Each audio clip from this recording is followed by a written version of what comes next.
In the heart of a sprawling naval base nestled along the rugged coastline, where the salty breeze carried the echoes of rigorous training and the distant hum of military aircraft, a young woman named Lieutenant Sarah Kane began to carve her name into the annals of naval history. The base, a hive of disciplined activity, was a place where tradition reigned supreme, and the sight of a female officer rising through the ranks was still a rarity that turned heads. Sarah, however, was no ordinary officer. With her piercing blue eyes and a demeanor that blended quiet confidence with an almost palpable intensity, she stood out not just for her gender, but for the extraordinary talent she brought to the table. Recruited into the elite SEAL sniper program after years of excelling in basic training, she was a beacon of determination in a field where only the strongest survived. Her journey to this point had been anything but easy. Growing up in a small coastal town, Sarah had been fascinated by the sea and the disciplined life of the military from a young age. Her father, a retired Navy officer, had instilled in her a sense of duty and resilience, often recounting tales of his own service that fueled her ambition. As a teenager, she spent countless hours honing her marksmanship skills, practicing with a rifle her father had gifted her on her 16th birthday. Her natural aptitude for precision shooting quickly became apparent, and by the time she enrolled in the Naval Academy, she was already a standout. Her instructors noted her uncanny ability to remain calm under pressure, a trait that would later define her career. Yet, the path to becoming a SEAL sniper was fraught with challenges, not the least of which was the skepticism she faced from peers and superiors who questioned whether a woman could handle the physical and psychological demands of such an elite unit. The SEAL sniper program was a crucible, designed to push candidates to their breaking points and beyond. For Sarah, the training was a relentless marathon of endurance, tactical drills, and marksmanship exercises conducted in the harshest conditions imaginable: freezing waters, scorching deserts, and dense jungles. She endured sleep deprivation, grueling marches with heavy gear, and simulated combat scenarios that tested her every nerve. Her instructors, initially wary of her presence, soon found themselves impressed by her tenacity. She mastered the art of long-range shooting, her bullets striking targets with a consistency that rivaled the best in the program. Her ability to calculate wind speed, distance, and bullet drop in an instant became the stuff of legend among her peers, who began to see her not as an outsider, but as a formidable teammate. As she progressed through the program, Sarah's reputation grew, and with it came opportunities to prove herself on real missions. Her first deployment was a turning point. Stationed in a volatile region, her unit was tasked with neutralizing a high-value target threatening regional stability. From a concealed vantage point over a mile away, Sarah took the shot that ended the mission successfully, her bullet finding its mark with surgical precision. The operation, conducted under the cover of night with enemy forces closing in, showcased her skill and composure, earning her the respect of her team and a commendation from her commanding officer. This was only the beginning. Over the next few years, she participated in a series of covert operations, each one more complex than the last, from dismantling insurgent networks to protecting diplomatic convoys. Her success rate was impeccable, and the Navy began to tout her as a symbol of progress, a woman who had shattered glass ceilings in one of its most elite units. Yet, beneath her polished exterior and the accolades she received, there were whispers of a different side to Sarah Kane.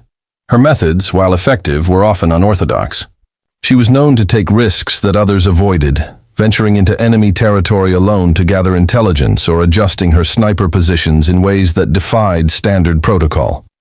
Her superiors occasionally raised eyebrows at her reports, which sometimes lacked the meticulous detail expected of a sniper, but her results spoke for themselves, and they chose to overlook these irregularities. Among her teammates, there were murmurs of her solitary nature, her tendency to train alone late into the night, and her reluctance to share the full scope of her strategies. Some attributed this to her drive to prove herself in a male-dominated world. Others sensed a deeper complexity, a hint of something they couldn't quite place. As her fame grew, so did the pressure. The Navy leveraged her story for recruitment campaigns, featuring her in promotional materials with the tagline, "Eagle Eye, Precision Meets Courage." She became a role model for aspiring female sailors, inspiring a new generation to consider careers in the armed forces. Yet, this public persona masked the toll her career was taking. The long separations from family, the weight of life and death decisions, and the constant scrutiny began to wear on her. She found solace in her routine. Early, morning runs along the beach, hours spent calibrating her rifle, and late-night sessions reviewing mission footage. These moments of solitude allowed her to process the chaos of her profession, but they also fueled a growing independence that set her apart from the team-oriented culture of the SEALs. Her breakthrough moment came during a high-profile mission to thwart a terrorist plot targeting a major city. Positioned on a rooftop overlooking a crowded square, Sarah identified the threat, a sniper preparing to open fire on a diplomatic convoy. With seconds to act, she adjusted her scope, accounted for a shifting wind, and took the shot, eliminating the threat before it could materialize. The mission was hailed as a triumph, and Sarah was awarded a medal for valor. The Navy's leadership praised her as a hero, and for a brief period she basked in the glow of national recognition. Photographs of her in her crisp uniform, rifle in hand, circulated widely, cementing her status as a trailblazer. But even as she stood on the podium, accepting the applause, there were those who noticed a flicker of unease in her eyes. Her unorthodox approach had begun to attract attention from higher echelons, where her autonomy was starting to raise concerns. Reports of her bending rules, entering restricted areas, making decisions without clearance, began to pile up, though. Her superiors continued to defend her, citing her unmatched record. The Navy, eager to maintain its image of progress, turned a blind eye to these whispers, unaware that they were the prelude to a storm that would soon engulf Sarah Kane and the institution she served. Her rise had been meteoric, a testament to her skill and willpower, but the seeds of her eventual downfall were already taking root, hidden beneath the surface of her celebrated career. The crisp autumn air carried a tense energy on that fateful Wednesday morning, September 10th, 2025, as the naval base buzzed with its usual rhythm, unaware of the upheaval about to unfold. The public demonstration near the base had started as a peaceful gathering, with banners waving and voices rising in protest over military policies. But the atmosphere shifted when an unexpected explosion tore through the crowd. Flames licked the sky, and panic ensued as people scattered, their cries mingling with the crackle of fire. Amid the chaos, Lieutenant Sarah Kane emerged as a central figure, her presence both commanding and bewildering. Clad in civilian attire, a plaid shirt and jeans, she moved through the throng with purpose, her sniper rifle slung across her back, a sight that stunned the onlookers and naval security personnel alike. Within moments, the trained eyes of the base's elite guard zeroed in on her, and before she could explain her actions, they moved to apprehend her.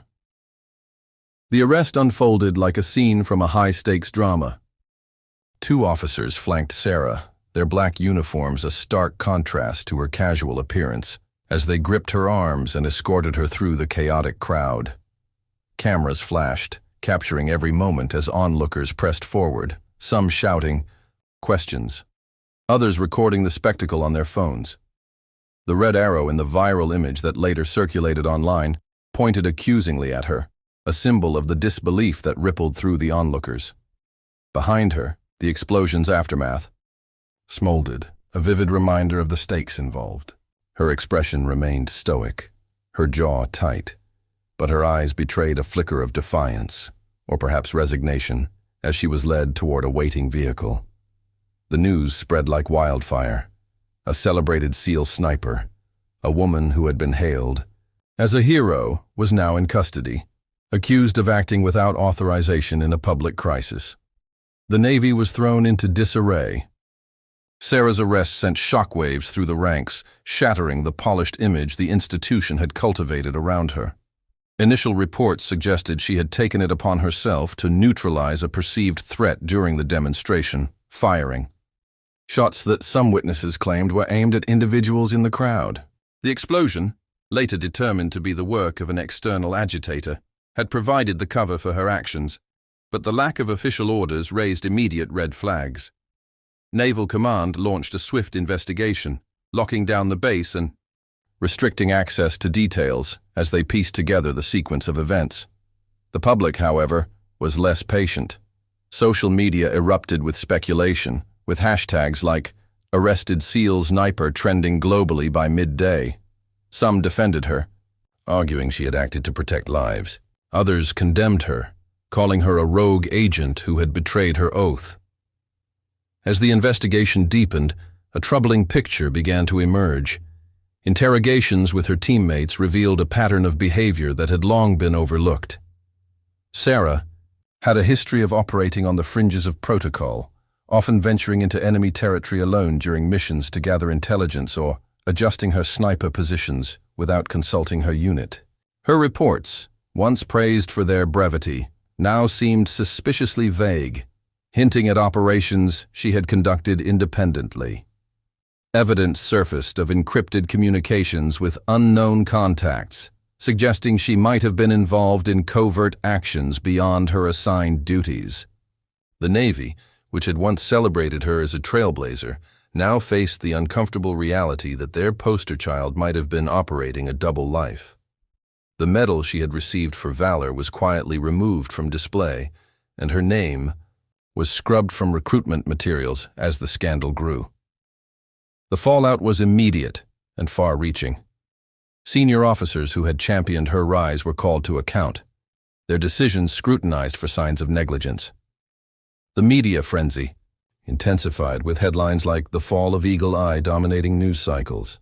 Analysts debated whether her gender had influenced the Navy's reluctance to rein her in, while others pointed to a systemic failure to monitor elite operatives. Sarah, meanwhile, remained in detention, her silence fueling further speculation. Her family issued a brief statement pleading for privacy, but the public's appetite for details was insatiable. Leaked footage from the demonstration showed her moving with the precision of a trained sniper, her rifle raised briefly before security intervened, leaving experts divided on whether she had fired or was preparing to do so. The investigation uncovered a web of ethical breaches that painted Sarah as a maverick who had lost sight of her boundaries.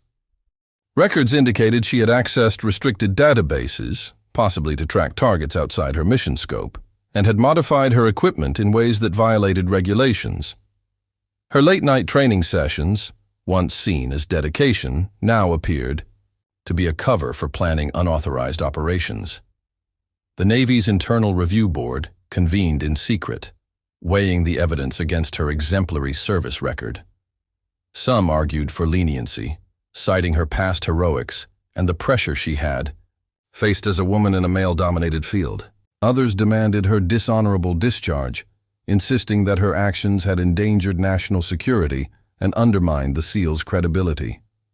As days turned into weeks, the story took on a life of its own. Conspiracy theories abounded, with some claiming Sarah had been a whistleblower exposing corruption within the Navy, her arrest a cover-up to silence her. Others suggested she had been manipulated by external forces, her skills exploited for a hidden agenda. The truth remained elusive, buried under layers of classified information and conflicting testimonies. Her teammates, torn between loyalty and duty, provided fragmented accounts, some praising her courage, others admitting they had suspected her independence for years but had chosen to ignore it. The explosion at the demonstration, initially a footnote, became a focal point, with forensic teams working to determine if Sarah's actions had been a response to an imminent threat or an overreach of her authority. The scandal left an indelible mark on the Navy's reputation. The institution, once proud of its progressive image, now grappled with the fallout, its leadership issuing statements of regret while promising transparency. Sarah Kane, the woman who had shocked the Navy, became a symbol of both inspiration and caution, a reminder of the fine line between heroism and recklessness. Her trial, when it eventually convened, promised to be a spectacle, with the world watching to see how the military would judge one of its own. For now, she remained a figure of mystery, her legacy hanging in the balance as the investigation continued to unravel the complexities of her actions. The once celebrated sniper had fallen, and with her, a piece of the Navy's carefully constructed narrative, leaving behind a legacy of controversy that would be debated for years to come.